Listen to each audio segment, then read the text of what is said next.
오순절 성령 강림 사건으로 교회가 시작이 됩니다. 외적 세력부터 위협과 핍박을 당하고요. 내적으로는 갈등 등 내홍을 겪게 됩니다. 그럼에도 교회는 계속해서 부흥하고 성장을 하죠. 교회가 부흥하고 성장할 수 있었던 이유는 인간이 무언가를 잘했기 때문이 아니라 성령께서 역사하셨기 때문입니다. 그것을 사도행전은 기록하고 있고, 그 성령의 역사하심 가운데 복음이 확장되는 것을 기록한 것이 바로 사도행전이죠. 사도행전 1장 8절에 보면 성령이 너희에게 임하시면 너희가 권능을 받고 예루살렘과 온 유대와 사마리아와 땅끝까지 이르러 내 증인이 되리라고 하셨는데, 그 복음이 확장되는 모습이 그 제자들을 통해서 드러나고 또 교회가 건강하게 세워져 가는 모습을 함께 기록하고 있습니다. 요즘 이 말씀을 우리는 새벽 기도 시간에 함께 나누고 있고, 또 말씀 묵상을 홈페이지에 올려서 함께 나누고 있는데요. 오늘 본문 배경이 되는 고린도서의 고린도 지역은 사도 바울이 복음을 전할 때 2차 선교 여행 시 약 1년 6개월 정도 머물렀던 곳입니다. 이 시기에 브리스길라와 아굴라와 같은 동역자를 만나서 그 고린도에서 사역을 시작하게 됐는데, 바울이 고린도에서 1년 6개월을 머물렀다라고 하는 그것은 그만큼 그 지역에 애정이 많다라는 것을 대변하는 의미가 될 수 있습니다. 물론 이제 지리적인 어떤 여건이나 생활적인 부분들 때문에 1년 6개월 정도 머물렀다라고 볼 수도 있겠지만, 어떤 교회들 같은 경우는 한 사나흘만 머물고 교회를 세우고 다음 지도자를 세우고 다른 지역으로 이동하고 또 이동하고, 그래서 보면 사도 바울이 한 지역에서 지그시 오랫동안 머물렀던 지역이 크게 몇 군데 되지 않는데, 그 가운데 하나가 바로 고린도 지역이라는 거예요. 근데 그래서 그런지, 그리고 또 고린도서에 기록된 그 하나님의 말씀을 보면 우리가 알고 있는 좋은 말씀들이 굉장히 많아요. 성찬에 대한 이야기, 또 예수 그리스도의 십자가에 대한 이야기, 몸의 지체에 대한 이야기, 오늘 주제인 설교 주제인 교회라고 하는, 나는 교회입니다, 주님의 몸된 지체에 대한 이야기, 거룩의 회복성에 대한 이야기, 그런 부분 이야기들이 굉장히 많이 있다 보니까 그 부분으로만 이 고린도서를 접하게 되었을 때 우리는 고린도 교회가 굉장히 건강한 교회였나 보다라고 추론하곤 합니다. 그래서인지 초대교회로 돌아가자라고 하는 종교 개혁의 기치, 아드폰테스라고 하는 단어, 사실은 이제 문예부흥도 아드폰테스를 얘기했는데, 문예부흥식이 얘기했던 아드폰테스는 그리스, 로마 원전으로 돌아가자라는 얘기였죠. 근데 종교개혁 시기에 아드폰테스를 외쳤던 것은 성경의 원문으로 돌아가자라는 이야기였습니다. 근데 한국교회에서부터 언제부턴가 사실 그 아드폰테스가 초대교회로 돌아가자라는 운동으로 조금 왜곡돼서 이해가 되고 있는 것 같아요. 초대교회로 돌아가자라고 하는 그 정신은 어떤 의미인지 여러분들 아마 잘 아실 거예요. 긍정적인 복음의 본질로 돌아가자라는 의미에서. 근데 초대교회 자체가 좋은 교회였느냐? 오늘 고린도서를 우리가 보고 있는데, 고린도서의 내용이 과연 이 고린도서의 배경이 되는 고린도 교회가 건강한 교회였는가라고 했을 때 절대로 그렇지 않다라는 것을 우리는 염두에 두고 오늘 본문을 읽어야 합니다. 고린도 전후서를 기록했을 때 바울은 당시 고린도 교회가 건강하지 않았다는 이야기를 계속해서 접해서 들었어요. 1년 6개월 동안 머물렀기 때문에 많은 사랑을 베풀고 많은 애정을 쏟았는데, 이 교회가 복음에서 변질되고 우상의 문제를 섬기고 음행을 하고 교회 내란을 일으키고 내적 갈등을 갖고 여러 가지 문제를 일으킨다는 거예요. 그 얘기를 자꾸 듣다 보니까, 야, 너희들 그러면 안 된다라고 하면서 편지를 이미 고린도 전후서 이전에 몇 차례, 최소한 2차례 이상 주고받았다고 하는 것이 고린도서의 내용에 보면 드러나거든요. 2장과 5장과 9장에 보면 그런 내용들이 바울이 기록을 하고 있어요. 이미 편지로 서신을 보냈는데 너네들이 잘하겠다고 대답도 했는데 어떻게 해서 이렇게 하고 있니? 라고 하는 그런 내용들을 이야기하고 있는 걸 볼 수 있거든요. 그러니까 만약에 우리가 초대교회로 돌아가자라고 하는 복음의 아드폰테스 그 부분에 있어서 왜곡을 한다라고 하면은 그때는 이상적인 교회로 돌아가자라는 의미인데 만약에 고린도 교회로 돌아가게 되면요 이상한 교회가 됩니다. 이상적인 교회가 아니라 이상한 교회가 돼버려요.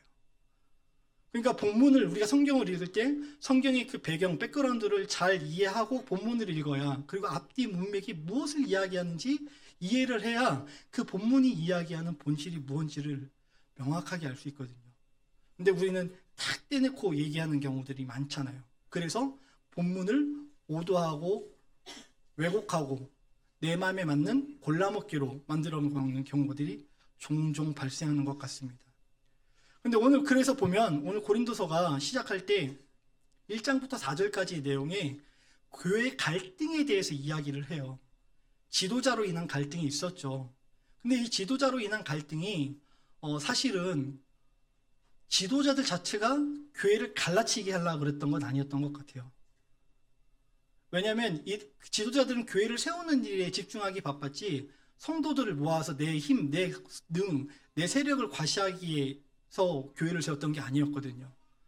근데 아마 교인들이, 성도들이 좋아하는 지도자들이 있었던 것 같습니다. 그래서 나는 바울에게, 나는 아볼로에게, 나는 게바에게 속하였노라 라고 하면서 교회가 갈등을 겪고 있었던 거죠. 이 갈등을 겪는데 여러분 우리 사실 그렇잖아요. 우리가 지금 부교육자가 저 하나밖에 없으니까 부교육자로 인해서 갈라치게 되는 일은 없거든요. 근데 교회 규모가 어느 정도 좀 크고 제가 예전에 있었던 교회들 중에는 뭐 보면은 뭐 이제 5명이 있었던 교회도 있고 한 15명 있었던 교회도 있고 한 40명 가까이 있었던 교회도 있고 이렇게 있는데 이 교회들 보면은 적게 있든 많이 있든 숫자가 둘 이상 모이면 무언가 자꾸 비교가 되고 실질적으로 이제 어느 좋은 지역에 담당을 하는 목사님은 명절 때가 되거나 이러면은 인사를 굉장히 거하게 받아서 선물도 많이 이렇게 들고 가는데 저는 항상 빈손으로 가고 그럼 제가 굉장히 초라하게 느껴지고 나는 사역을 못하는 사람인가 하면서 막 자괴감 들기도 하고 그러거든요. 교인들이 당시 그렇게 만든 거예요. 근데 그러면은 그 중에 야 이걸 바로잡아야 돼. 우리가 하나님 말씀 앞에서 교회 됐으니까 나눠지면 안 되고 다 영적 지도자니까 영적 지도자 중심으로 우리가 교회를 잘 건강하게 세워가자라고 이야기하면 얼마나 좋습니까? 나는 근데 사람 믿지 않아. 너무 긍정적이에요. 하나님만 믿어야지 얼마나 좋아요. 그러면서 뭐라 그래요? 나는 그리스도파야 라고 하는 또 다른 갈라치기 하는 파가 생기더라는 거예요. 그런데 이 교회의 어떤 그 갈라치기 하는 것들을 사도 바울이 원했겠냐는 거예요. 그렇지 않았겠죠. 제가 아까 전에 그 선물 이만큼 가져간다 그런 얘기 했잖아요. 근데 그 이유가 뭐냐 이렇게 가만히 들어보면 교인분들이 그런 말씀 하시거든요. 이렇게 부교육자들도 돌아가면서 설교를 한 번씩 이렇게 하잖아요. 우리 교회도 이제 제가 한 번씩 설교 하잖아요. 설교 끝나고 나면 그런 말씀 하세요. 목사님 설교 너무 좋아요. 감사합니다. 은혜 받았어요. 감사하죠. 그런데 또 다른 말이 있죠. 2사람, 3사람 이상 있는 교회 가면 목사님 저는 어느 목사님 설교가 너무 좋아요. 목사님 저는 어느 목사님 설교가 너무 좋아요. 어느 목사님의 스타일이 자기하고 맞는 거죠. 똑같은 말씀인데 어떤 스타일은 잘 들리고 어떤 스타일은 잘 안 들리고 하는 거예요. 사람이 모이는 데기 때문에 어쩔 수 없이 내가 좋아하는 성향의 사람들을 더 반가워할 수밖에 없는 게 어쩌면 사람의 심리인지 모르겠죠. 우리 교회도 이제 앞으로 지금처럼 계속 이렇게 부흥이 되면 2사람, 3사람 하면서 이제 점점 부교육자들도 아마 늘어날 건데 부교육자가 점점 늘어나면 우리 가운데서 우리 교회 가운데도 그런 마음이 생길 수 있다라는 거예요. 그런데 여러분 내가 봤을 때 저 목사가 설교를 못하는 것 같고 저 목사님이 좀 부족한 것 같고 그러면 저 목사님 목사 자격이 없는 것 같아. 그러라고 우리를 교회로 부르신 게 아니고요. 그 목사님을 위해서 여러분께서 기도해 주시고 더 잘 섬겨 주시라고 하나님께서 우리를 교회로 부르신 줄로 압니다. 목사도 사람인지라, 부교육자들도 사람인지라 실수하고요. 잘못할 때도 있어요. 그런데 그 잘못할 때 그 잘못을 지적받으면 성장을 잘 못하더라고요. 근데 그 잘못을 사랑으로 감싸안 받고 그 사랑을 받는다는 걸 확인을 할 때 복음의 본질에 사로잡혀 있는 목사님은 설교라는 것은 어느 순간 되면 하나님께서 또 자연스럽게 실력이 늘게 하시더라고요. 그리고 복음의 본질에 온전히 사로잡혀 있는 목사님들은 나중에 보면 하나님께서 그 그릇에 맞게끔 또 좋은 곳으로 또 옮기셔서 하나님께서 귀하게 사용하시는 모습을 봤습니다. 앞으로 우리 교회가 부흥이 되어서 더 많은 부교육자들을 모시게 된다라고 하면 그런 일이 발생했을 때 갈라치기 하지 마시고 그 목사님들을 위해서, 그 부교육자들을 위해서 더욱 기도하고 함께 더 사랑으로 섬겨주시길 부탁드리겠습니다. 부교육자들은 성도들의 사랑을 먹고 자라요. 여러분들의 우리의 자녀가 부모의 사랑을 먹고 자라는 것처럼 부교육자들은 성도의 사랑을 먹고 자랍니다. 그러니까 앞으로 우리 교회가 더 부흥해서 더 많은 부교육자들이 등장하면 갈라치기 하지 마시고 꼭 함께 사랑하는 마음으로 섬겨주시길 부탁드리겠습니다. 다음으로 5장에 보면은 음행에 대한 문제가 나오는데요. 음행에 대한 이 문제에 대해서 구체적으로 뭐라고 얘기를 하냐면 아버지의 아내를 범했다라는 어떤 그런 이야기를 해요. 그 정도로 성적으로 문란했다라고 하는 거죠. 당시의 인사 중에, 격언 중에 당신 참 고린도인 같으세요 라고 하면은 욕이었다고 합니다. 성적으로 문란한 사람을 표현할 때 당신 참 고린도 사람 같네 라고 했다는 거예요. 얼마나 문란했는지. 근데 그 일이 교회 내에서 한두 번 있었던 실수가 아니라 여러 차례에 걸쳐서 있었고 바울의 그 보낸 편지의 원문의 내용을 보면 여전히 그런 일들이 진행되고 있었다는 거예요. 한번 생각해 보세요. 1년 6개월 동안 열심히 가르치고 알리고 세우고 그 이후에도 계속 편지를 교환하면서 이야기를 했는데 이 사람들이 복음에 바로 서지 않고 자꾸 어긋나는 거예요. 그때 바울의 심정이 어땠겠냐는 거죠. 여기서 그치지 않죠. 6장, 7장 막 계속해서 넘어가는데 6장에서는 막 세상 송사하고 7장에서는 뭐 결혼 문제, 8장에서는 뭐 우상에게 드린 재물을 먹어야 되느냐 말아야 되느냐. 지금 우리야 뭐 마트에 가서 쉽게 그 고기를 구하지만 당시 고기를 구한다라고 하는 것은 당시 시장에서 유통되던 고기들은 신전에서 제사된 이방신에게 드려진 그런 고기들이었거든요. 근데 그 고기를 먹는 것이 옳으냐 그르냐, 먹으면 안 되지 않냐, 이런 싸움들이 계속 교회 내 갈등이 일어난 거예요. 믿음으로 담대하게 먹어도 된다라고 가르쳤는데 교인들은 못 먹는 거예요. 이방신들에게 드려진 거 어떻게 먹습니까?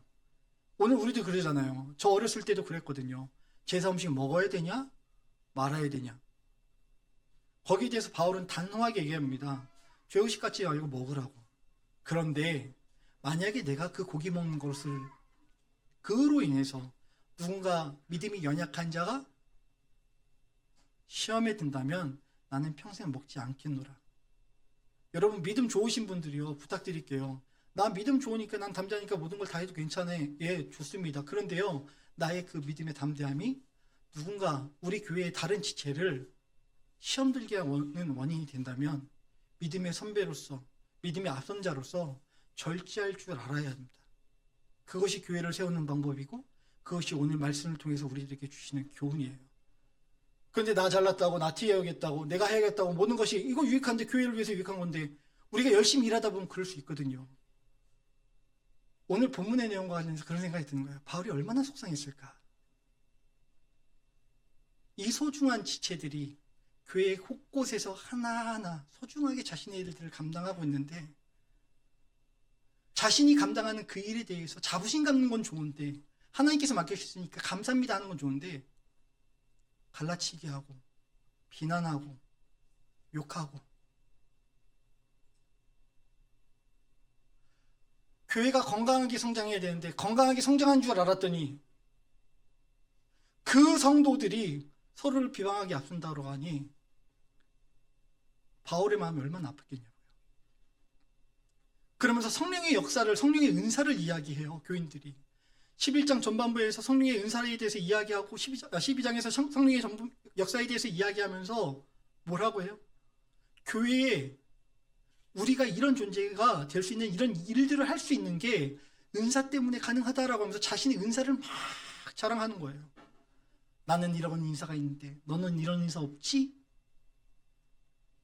1980년대에 한국교회에 참 많은 90년대 초반까지 정도 했을까요? 제 기억으로는 90년대는 별로 없었던 것 같고요. 80년대까지는 한국교회에 기적이 많이 있었던 것 같아요. 그래서 이제 어떤 목사님은 대한민국에 의료보험이 적용되기 전까지 기적이 많이 일어나고 의료보험에는 병원 가라고 기적이 안 일어난다고 이렇게 해석하시는 목사님들도 계셨는데 실제로 진짜 안수하면은 병이 낫는 경우도 있었어요. 그래서 어떤 영화 할렐루야라고 하는 영화 혹시 기억하세요? 거기 보면은 막 그거를 빙자해가지고 종교를 막 해갖고 막 기도하니까 앉아서 일어났는데 나중에 보니까 이 사람 돈 주고 사가지고 배우 사가지고 일어나게 하는 거. 실제로 교회에서 그렇게 그 신유의 기적이 일어나는 거를 거짓 목자들이 그렇게 하는 경우들도 있었기 때문에 그것을 세상이 조소하는 것도 있었습니다. 근데 뭐 그 정도면 괜찮죠.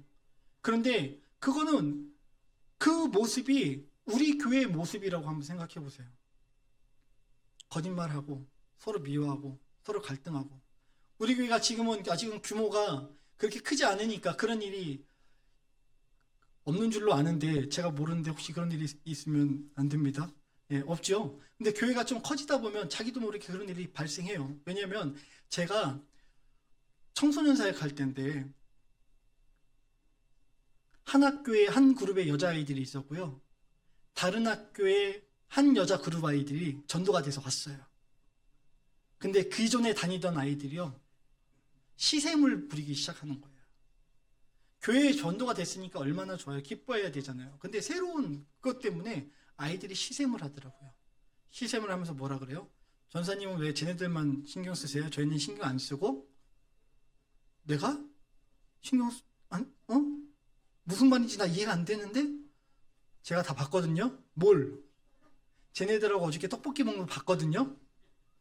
아, 떡볶이. 알았어, 사줄게. 가자. 됐거든요? 근데 다음날 또 하고 사실 약 올려요. 야, 그러니까 먹으러 가자고, 제발. 그랬더니 이 녀석이 뭐라고 하냐면, 아마 전사님은 새로 오는 애들만 좋아하는 것 같으니까 저도 오랫동안 안 나오다 새로 다시 나올게요. 다음날 그러고 안 나오는 거예요. 전화를 해도 전화를 안 받고, 학교 앞에 가면은 나오다가 교실로 다시 들어가고, 학원으로 찾아가면 학원에서 안 나오고 학원차 타고 도망가 버리고, 6개월 이상을 그렇게 뺑뺑 도망다니는데요.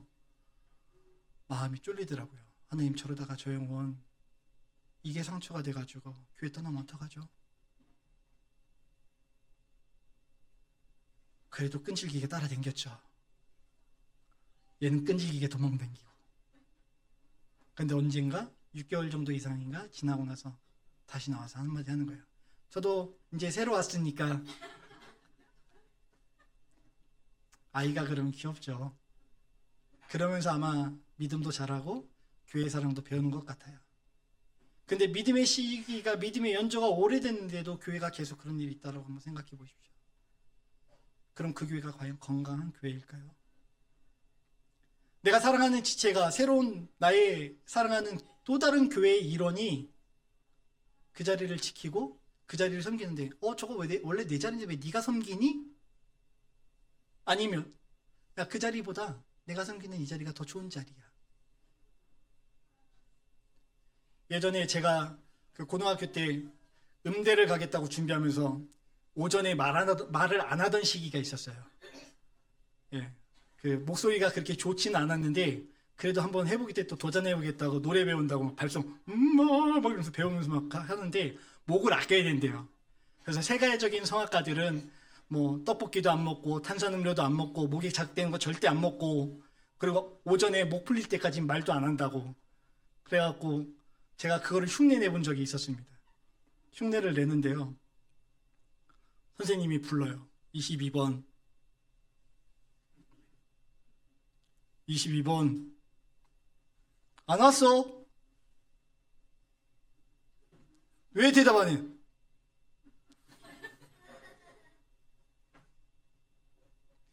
뭔데? 주변에서 아이들이 그래요. 제 고르반이에요. 저희 중창단 이름이 고르반이라고 하는 중창단이었거든요. 제가 이래봐도 단장 출신입니다. 제 원래 말 안 해요. 오전에 말 시키면 안 돼요. 뭔데? 제 노래하려고 준비하는 애예요. 노래 좀 하냐? 노래 해봐. 제 아무 데서는 안 불러요. 별짓 다 했죠. 근데 그때요, 제가 가지고 있던 자부심 중에 하나가 뭐였냐면 클래시컬 뮤직을 한다는 자부심이었어요.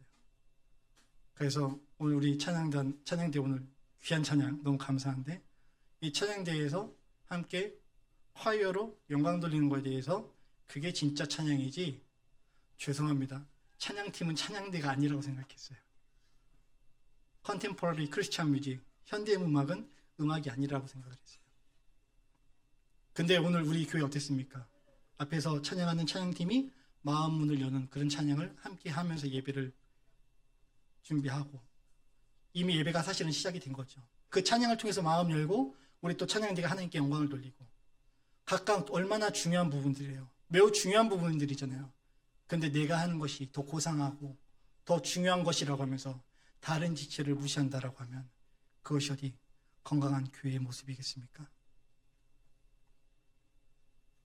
동시에 건강한 교회 또한, 살아있는 교회는 약자의 아픔에 대해서 관심을 갖고 집중하더라는 거예요. 오늘 26절은 그것을 우는 자들과 함께 울고 웃는 자들과 함께 웃으라는 식의 표현으로 우리들에게 교훈을 줍니다. 여러분, 우리 몸이 건강하면요, 손톱 밑에 가시 하나 박혀보세요. 온 신경이 어디로 가 있어요? 여기로 가요. 근데 여기에 피가 찢기고 피가 나고 상처가 너무 심한데도 아프지 않아요. 아픔을 못 느껴요. 그럼 이거 문제 있는 거죠. 요즘 우리가 캄보디아 위해서 함께 많이 기도했습니다. 카톡방에 올려서 캄보디아의 상황을 뉴스가 보도하기 전에 우리는 이미 알고 함께 기도하고 했었는데, 캄보디아 기도의 내용을 보면서 그냥 무덤덤해요. 아, 그런 일이 있구나. 아, 여기에 그런 일이 있구나. 아이고, 어쩌나?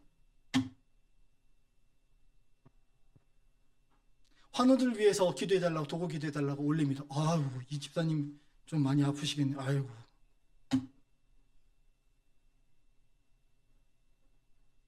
바울이 오늘 이런 우리들의 모습을 그러지 말라고 하는 거예요. 여러분, 뒤집어서 생각해 보자고요. 내가 아프고 내가 위협에 처했는데 그래서 기도해달라고 교회 카톡방에 올렸는데 아무도 관심 갖지 않아요. 아무도 기도 안 해요. 그럼 여러분, 그게 교회입니까? 그게 교회의 기능을 온전히 수행하고 있는 건가요? 일본에 가 있는 우리 지체들이 안전하게 돌아올 때까지 사실 우리는 계속해서 기도하고 긴장줄을 놓지 말아야 돼요. 어차피 뭐 우리 애들 간 것도 아닌데. 비난보다 더 무서운 건요, 무관심입니다. 교회가 건강하게 세워지려면 내가 교회라는 사실을 알아야 돼요. 그리고 쟤도 교회라는 사실을 알고 저 사람도 교회라는 사실을 알고 이 각각의 지체들이 함께 이루어서 교회를 이룬다는 그 사실을 우리가 또 명심해야 하겠습니다. 성경이 이야기하는 교회는 사실 크게 두 가지가 있습니다. 겉으로 보이는 건물 교회, 유형의 교회라고 하죠. 예배와 예전의식이 행해지는 곳. 그리고 두 번째, 비가식적인 교회. 그 비가식적 교회는 저와 여러분과 같은 눈에 보이지 않는 영혼의 교회를, 영혼의 공동체를 교회라고 또 부릅니다. 그러므로 우리는 걸어다니는 로고스 교회입니다.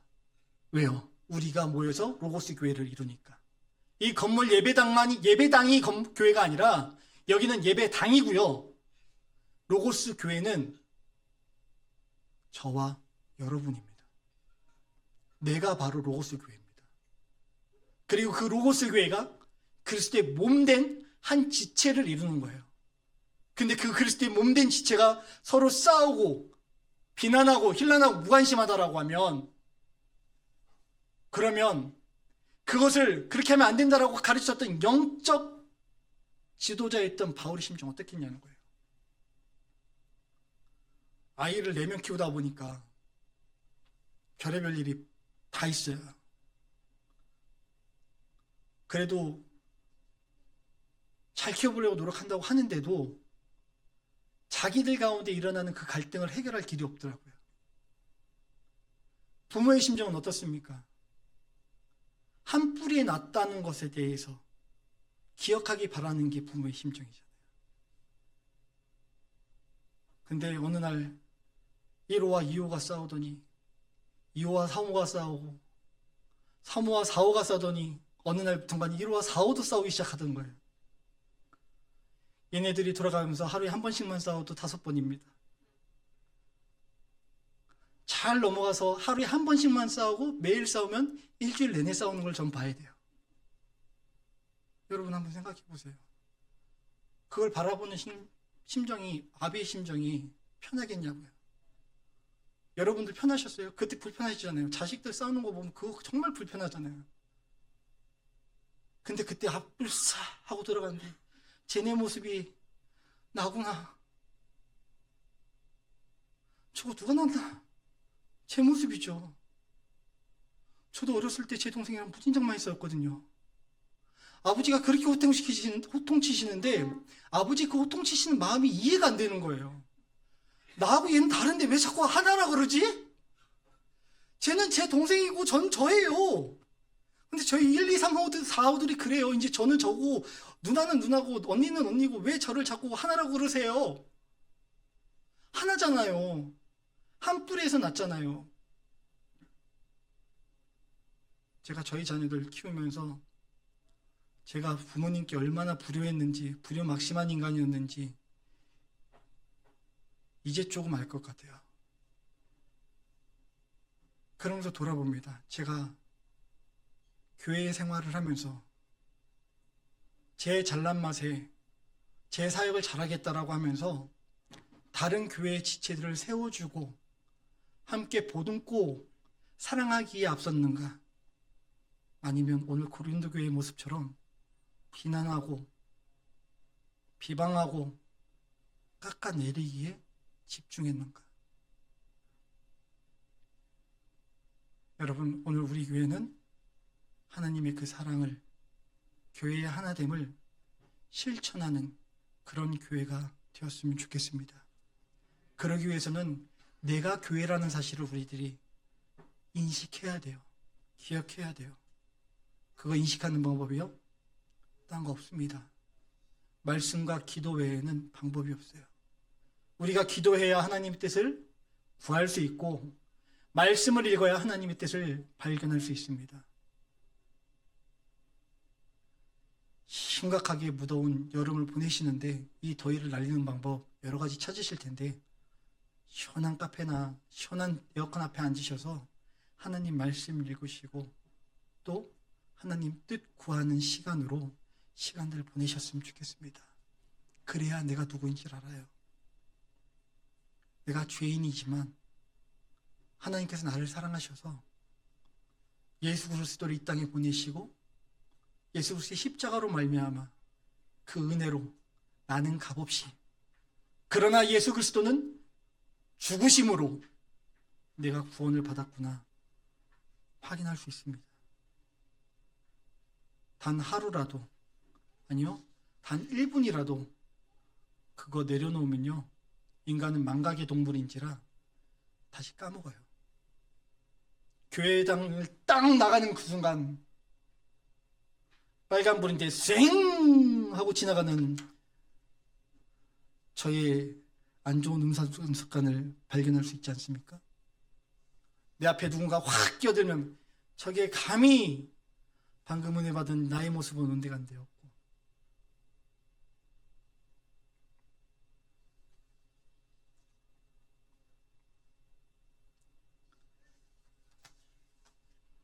제 말씀을 정리하겠습니다.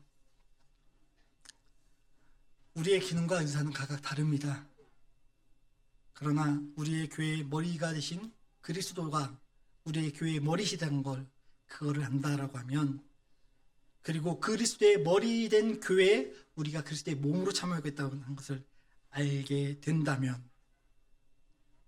우리의 정체성은 내가 교회라는 그 사실을 기억하게 될 것입니다.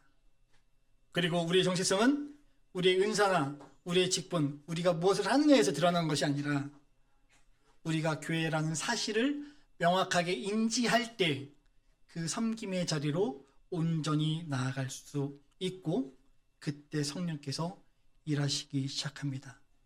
사실 성령은 이미 일하고 계세요. 그런데 우리가 마음을 바로 알고 바로 하고 내 교회가 나는 교회라고 하는 그 정체성을 바로 잡을 때 성령께서 일하시는 그 모습이 내 눈에 보이기 시작하고 내 귀에 들리기 시작할 줄로 압니다. 만약 그럼에도 우리가 나의 일이나 나의 기능에 집중한다면, 아이러니하게도 우리는 우리가 교회라는 정체성을 상실하게 되고 말 것입니다. 그렇게 우리가 교회라는 사실을 바르게 인식하고 다른 지체도 교회라는 사실을 기억하고 그리스도를 머리로 하고 있기 때문에 우리가 서로 사랑해야 된다는 그 마음을 바로 가질 때에 우리는 주의 몸된 교회를 건강하게 세워갈 줄로 믿습니다.